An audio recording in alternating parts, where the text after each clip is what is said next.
अस्सलाम वालेकुम dear students. हमारी डिस्कशन इंटर पार्ट 1 की मैथमेटिक्स के ऊपर जारी है, जिसमें आज हम चैप्टर नंबर 3 स्टार्ट करेंगे। चैप्टर नंबर 3 है जी मैट्रिसेस एंड डिटर्मिनेंट। तो इसमें सबसे पहले हम मैट्रिक्स के बारे में पढ़ेंगे। मैट्रिक्स क्या होती है? किसी भी स्क्वायर ब्रैकेट्स के अंदर एलिमेंट्स को इस तरह तरतीब देना, कुछ रोज़ बनाने, कुछ कॉलम बनाने, तरतीब से लिखना, तो ये मैट्रिक्स कहलाता है। और रोज़ क्या होती हैं? हॉरिजॉन्टल, जैसे सीधी लाइन में जैसे 2 3 लिखा है, इस तरह अगर कोई एलिमेंट लिखे हों तो वो रोज़ कहलाते हैं। और वर्टिकली 2 1 समथिंग नीचे की तरफ लिखा हो तो ये कॉलम कहलाते हैं। और रोज़ और कॉलम। अब इसको एडिशन ऑफ मैट्रिसेस, अब दो मैट्रिक्स हैं जैसे ए और बी है, ऐड तब होंगी जब दोनों का ऑर्डर सेम होगा। ऑर्डर किसे कहते हैं? एलिमेंट किसी भी एक मैट्रिक्स में जो एलिमेंट्स की तादाद है वो दूसरे मैट्रिक्स में एलिमेंट की तादाद की इक्वल हो, यानी जितने एलिमेंट्स रोज़ में हैं इतने ही एलिमेंट भी दूसरे कॉलम में भी रोज़ में, और जितने एलिमेंट कॉलम में हैं इतने एलिमेंट दूसरे मैट्रिक्स में भी कॉलम में हों। तो यहाँ हम question number 1, if A is equal to matrix 2 3 1 5 और बी 1 7 6 4 दिया गया है। इसमें क्वेश्चन नंबर 1 है, पार्ट नंबर 1 वो सॉल्व करना है। पार्ट नंबर 1 की हम लेफ़्ट हैंड साइड लेते हैं। लेफ़्ट हैंड साइड हमारे पास है स्टूडेंट 4a माइनस 3a। तो 4a के एलिमेंट लिखते हैं, मैट्रिक्स लिखते हैं 2 1 3 5 माइनस 3 इंटू a दोबारा 2 1 3 5। तो 4 को अंदर मल्टीप्लाई कराएंगे। अगर कोई भी एलिमेंट बाहर लिखा है, कोई भी नंबर बाहर लिखा है, उसको अंदर मल्टीप्लाई कराएंगे तो वो तमाम के साथ मल्टीप्लाई होगा। जिस तरह यहाँ पे 4 2 से मल्टीप्लाई हुआ, 8 आंसर, 4 3 से मल्टीप्लाई हुआ, 12 आंसर, 4 1 से मल्टीप्लाई हुआ, 4 4 5 से मल्टीप्लाई हुआ, 20 माइनस इस 3 है, 3 भी तमाम एलिमेंट से मल्टीप्लाई होगा, 3 2 से मल्टीप्लाई 6, 3 3 ज़ार 9, 3 1 ज़ार 3, 3 5 और 15। अब टू एलिमेंट्स की एडिशन और सब्ट्रैक्शन तब होती है जब दोनों एलिमेंट्स का, दो मैट्रिक्स का ऑर्डर सेम हो। जैसे यहाँ भी हॉरिजॉन्टली यानी रो में 2 एलिमेंट हैं, यहाँ भी 2 एलिमेंट हैं, कॉलम में भी 2 हैं और इधर भी कॉलम में भी 2 एलिमेंट हैं। तो ये है, इसका ऑर्डर सेम है, इसमें 4 एलिमेंट है, इसमें 4, इसलिए इसकी सब्ट्रैक्शन हो सकती है। तो सब्ट्रैक्ट कैसे करेंगे? 8 माइनस 6, इसमें दूसरा एलिमेंट है 12, इससे माइनस करेंगे दूसरे एलिमेंट से जो 9 है। अब यहाँ पे 4 दूसरी रो में देखें, माइनस 3 20 माइनस 15। तो ये इक्वल है स्टूडेंट्स हमारे पास 8 माइनस 6 2, 12 माइनस 9 3, 4 माइनस 3 1, 20 माइनस 15 5। तो ये इक्वल है ए के, जो कि हमारे पास राइट हैंड साइड है। तो लेफ़्ट हैंड साइड इक्वल होगी राइट हैंड साइड के। यहाँ हमने क्वेश्चन नंबर 1 का पार्ट नंबर 1 किया। इसके बाद हम इसका पार्ट नंबर 2 देखते हैं। पार्ट नंबर 2 है हमारे पास 3b minus 3a is equal to 3 into b minus a. बिल्कुल सेम जैसे ऊपर वाला पार्ट किया, इसी तरह इसकी भी लेफ़्ट हैंड साइड लेंगे। लेफ़्ट हैंड साइड जो इक्वल है 3b माइनस 3a के। तो इसमें 3 इंटू बी का सेट लिखते हैं।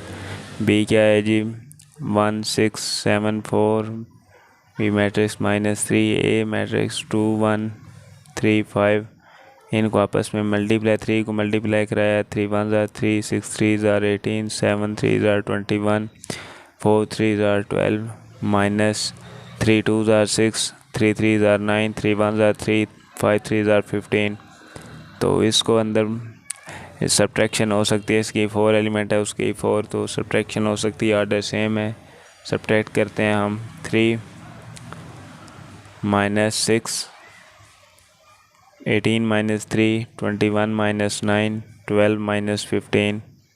तो ये इक्वल है हमारे पास माइनस 3 12, ये 5 माइनस 3। इक्वेशन नंबर 1 आ गई। इसके बाद हम b माइनस ए देखते हैं। 3 इंटू बी माइनस ए, ये हमारे पास राइट हैंड साइड है। तो 3 इंटू बी क्या है हमारे पास स्टूडेंट्स? बी हमारे पास है 1 6 7 4 माइनस ए हमारे पास है 2 1 3 5, ये 3 और मल्टीप्लाई हो रहा है बी माइनस ए के आंसर से। तो पहले बी माइनस ए का आंसर निकालेंगे, उसके बाद 3 को मल्टीप्लाई कराएंगे। तो हम डायरेक्ट लिखते हैं 1 - 2 - 1, इसी तरह 7 - 3 4, 6 - 1 5, 4 - 5 - 1। इससे अब 3 को मल्टीप्लाई कराया, -1 से 3 को मल्टीप्लाई कराया, -3, 4 को 3 से कराया 12, 5 3 15 -3, जो कि हमारे पास क्वेश्चन नंबर 2 है। Left hand side equal to है राइट हैंड साइड, जो कि बोथ इक्वेशंस का रिजल्ट सेम आया है। तो लेफ़्ट हैंड साइड इक्वल है राइट हैंड साइड के, यहाँ से प्रूव किया। इसके बाद हमारे पास क्वेश्चन नंबर 2 है। क्वेश्चन नंबर 2 में वो कहता है ए सेट दिया गया है, ए मैट्रिक्स में आयोटा 1 0 माइनस आयोटा, और साथ कहता है ए की 4 I2 के इक्वल है। तो हमने ए की 4 निकालनी है। ए स्केयर सबसे पहले निकालेंगे। ए स्केयर है iota 1 0 minus iota into iota 0 1 minus iota. अब 2 मैट्रिक्स मल्टीप्लाई कब होते हैं? मल्टीप्लाई तब हो सकते हैं जब पहले मैट्रिक्स की कॉलम की तादाद नंबर ऑफ़ कॉलम्स हो इक्वल हों दूसरे मैट्रिक्स के नंबर ऑफ़ रोज़ के। कॉलम्स इसमें 2 कॉलम्स हैं और इसमें 2 ही रोज़ हैं, तो ये दोनों इक्वल हैं, इसलिए ये मल्टीप्लाई हो सकती हैं। तो ए स्केयर मल्टीप्लाई कैसे करना है? आयोटा को आयोटा से मल्टीप्लाई करना है, तो आयोटा स्केयर आंसर आएगा। साथ में प्लस लिखना है, ये 0 को 1 से मल्टीप्लाई करना है, तो 0 आंसर, यानी आयोटा स्केयर प्लस 0 1 से। इसके बाद दोबारा इस आयोटा को इस 0 से 0, फिर दरमियान में प्लस, इस 0 को माइनस आयोटा स्केयर से, तो 0। इसके बाद ये 1 है, 1 को आयोटा से मल्टीप्लाई कराया आयोटा, तो और साथ में प्लस लगाया, लेकिन ये माइनस है तो plus minus minus iota into 1 iota.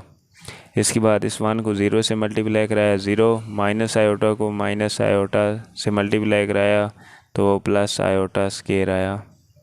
तो ये हमारे पास आंसर कुछ इस तरह बना, आयोटा स्केयर 0 0 आयोटा स्केयर, जो कि इक्वल है आयोटा स्केयर हमें पता है -1 के इक्वल होता है, -0 -1। तो ये हमारे पास आयोटा स्केयर की वैल्यू आ गई। इसके बाद हमें निकालनी है आयोटा की 4 की वैल्यू है, तो -1 0 -1 iota square into iota square a square into a square, sorry a की 4 होगा। तो इस तरह हमने इसको मल्टीप्लाई कराना है, तो A4 का आंसर आ जाएगा। -1 को -1 से मल्टीप्लाई कराया 1 प्लस 0, इसी तरह -1 को 0 से कराया 0 प्लस 0 को -1 से 0, 0 को -1 से मल्टीप्लाई कराया 0 प्लस -1 को 0 से, तो 0, 0 को 0 से मल्टीप्लाई कराया 0, -1 इंटू -1 प्लस 1। तो ये हमारे पास इसका आंसर आया 1 0 0 1, जो कि I2 है। I मीन आइडेंटिटी मैट्रिक्स और 2 मीन स्केयर मैट्रिक्स है। 2 ही रोज़ हैं, 2 ही कॉलम है, इसलिए यहाँ पे 2 आया है। तो यहाँ हमारे पास इसका क्वेश्चन नंबर 2 कंप्लीट होता है। इसके बाद हमारे पास क्वेश्चन नंबर 3 है। क्वेश्चन नंबर 3 में वो कहता है find x and y if, ये 2 मैट्रिक्स दी हैं जिनके दरमियान इक्वल का साइन लगा है। x + 3 1 -3 3y -4 इक्वल है 2 1 -3 2। 2 मैट्रिक्स कब इक्वल होती हैं? जब उनका ऑर्डर भी सेम हो, जैसे यहाँ पे 2 रोज़ हैं 2 कॉलम है, यहाँ पे भी 2 रोज़ हैं 2 कॉलम है, ऑर्डर भी सेम हो, और उसके बाद जो एलिमेंट दिया गया है वो उस दूसरे में उसी जगह पे जो एलिमेंट दिया गया है दूसरे मैट्रिक्स में वो सेम एलिमेंट हो। जैसे यहाँ पे 1 दिया गया है तो यहाँ पे भी 1 नहीं है। रोज़ में पहली रो लें, अगर पहली रो में x + 3 है, ये 2 के इक्वल होना चाहिए, 1 है ये 1 के इक्वल। दूसरी रो में -3 है तो -3, 3y -4 है तो वो 2 के इक्वल होना चाहिए। यानी जितने भी एलिमेंट्स की प्लेसेस हैं उन प्लेसेस पे 2 मैट्रिक्स तब इक्वल होती हैं जब उन दोनों मैट्रिक्स में सेम प्लेस पे सेम नंबर हो। जैसे 1 की जगह यहाँ पे 1 है, -3 की जगह -3, इसी तरह x + 3 2 के इक्वल होना चाहिए हमारे पास। यानी अगर यहाँ पे 2 है तो यहाँ पे भी 2 ही आना चाहिए। तो उसे हम इस तरह सपोज करते हैं x+3 इक्वल है 2 के। इसी तरह 3y - 4 ये भी इक्वल है 2 के, यहाँ पे 2 दिया गया है। ये इक्वेशन नंबर 1 है, ये इक्वेशन नंबर 2 है। तो x+3 से हम x = +3 को दूसरी साइड पे लेके -3 आया तो x = -1, और यहाँ पे 3y है, 2 + 4 - 4 था, +4 होगा जो इक्वल है 6 के, तो y इक्वल होगा 6/3 = 2, यानी x = -1 वो y = 2। तो यहाँ पे हमने x और y की वैल्यू ही फाइंड करनी थी, जो हमने फाइंड कर ली। और अगर इस वैल्यू को हम -1 को इस जगह लिखें, -1 + 3 लिखें तो 2 ही आंसर आता है जो इसकी इक्वल है। यहाँ पे 2 है, अगर 2 यहाँ पे लिखें 3 2 = 6 - 4 तो 2 आंसर आता है जो इसकी इक्वल है। इसका मतलब ये हुआ कि हमारी x और y की वैल्यू करेक्ट आई हैं। तो इसका दूसरा पार्ट आपने ख़ुद कर लेना है, उसमें भी x और y की वैल्यू इसी तरह फाइंड करनी है। इसके बाद हम क्वेश्चन नंबर 4 करते हैं। क्वेश्चन नंबर 4 में वो 2 मैट्रिक्स देता है, कहता है A = -1 2 3 1 0 2, और साथ B मैट्रिक्स देता है। B में कहता है 0 1 3 -1 2 2। इसके बाद कहता है कि हमने फाइंड करना है, इसका पार्ट नंबर 1 है कि 4A - 3B, इसको फाइंड करें। तो हम A और B दोनों मैट्रिक्स दिए गए हैं, इससे हमने 4A और -3B फाइंड करना है, 4A - 3B। तो इसके लिए हम 4 × A मैट्रिक्स लिखते हैं -1 2 3 1 0 2, -3B मैट्रिक्स लिखते हैं 0 3 2 1 -1 2। 4 को मल्टीप्लाई कराया, 4 - 1 = -4 4 2 = 8 4 3 = 12 4 1 = 4 4 0 = 0 4 2 = 8, -3 को मल्टीप्लाई कराया, 3 0 = 0 3 3 = 9 3 2 = 6 3 1 = 3 -3 और 3 2 = 6। अब इनके दरमियान सब्ट्रैक्शन है, 2 रोज़ हैं 3 कॉलम है, इसमें 2 रोज़ हैं 3 कॉलम है, यानी ऑर्डर सेम है तो सब्ट्रैक्शन हो सकती है। तो इसको सब्ट्रैक्ट करेंगे, -4 - 0 8 - 9 12 - 6 4 - 3 0 + 3, ये माइनस है ये माइनस है, माइनस माइनस प्लस हो जाएंगी, 8 - 6। तो -4 - 0 -4 आंसर, -1 ये 6 आंसर, 4 - 3 1 + 3 8 - 6 2। तो ये हमारे पास पार्ट 1 का आंसर आ गया। पार्ट 1 हमें यही दिया गया था, तो इसका हमने आंसर निकाल लिया। इसी तरह इसका पार्ट नंबर 2 है, क्वेश्चन नंबर 4 का पार्ट नंबर 2, उसमें वो कहता है A + 3 × B - A। तो इसके लिए हमने सबसे पहले B - A फाइंड करना है। B - A, B सेट में दिया गया है 0 1 3 -2 2 2, A सेट भी दिया गया है -1 2 3 1 0 2। तो इनकी सब्ट्रैक्शन की हमने, 0 - +1 तो 0 + 1 1 3 - 2 1 2 - 3 -1 1 - 1 0 -1 × -0 तो -1 आंसर, 2 - 2 0 आंसर। हमने यहाँ पे थोड़ा डायरेक्ट किया।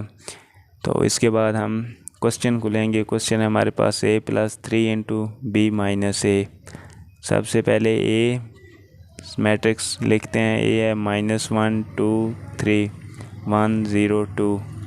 इसके बाद +3 × B - A हमने अभी फाइंड किया, 1 1 -1 0 -1 0।